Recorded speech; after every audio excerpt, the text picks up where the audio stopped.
Quartz பூமியோட மேற்பகுதியில் அதிகமாக காணப்படுற ஒரு பீசோ எலக்ட்ரிக் மெட்டீரியல்.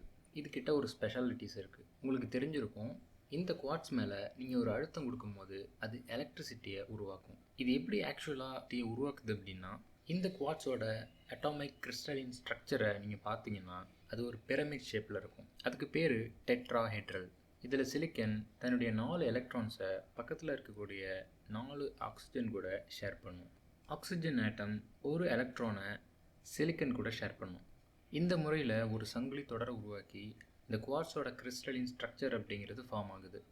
இதில் சிலிக்கனை விட ஆக்சிஜன் சைஸில் ரொம்பவே சின்னதாக இருக்கிறதுனால எலக்ட்ரானை தன் பக்கத்துக்கு நெருக்கமாக இழுத்து வச்சுப்போம். இதன் விளைவாக ஆக்சிஜன் பார்ஷியலி நெகட்டிவ் சார்ஜாகவும் சிலிக்கன் பார்ஷியலி பாசிட்டிவ் சார்ஜாகவும் இருக்கும். இந்த கிறிஸ்டலின் ஸ்ட்ரக்சரில் அணுக்கள் ஒன்றோட ஒன்று இணையும் போது அது ஒரு ஹெக்ஸகனல் ஷேப்பை ஃபார்ம் பண்ணும். அந்த ஹெக்ஸகனல் ஷேப்பில் 3 சிலிக்கனும் 3 ஆக்சிஜனும் இருக்கும். அதுங்களுடைய சார்ஜஸ் அப்படிங்கிறது அதோட சென்டர் ஆஃப் சார்ஜஸில் கேன்சல் அவுட் ஆகிடும் நேச்சுரலி.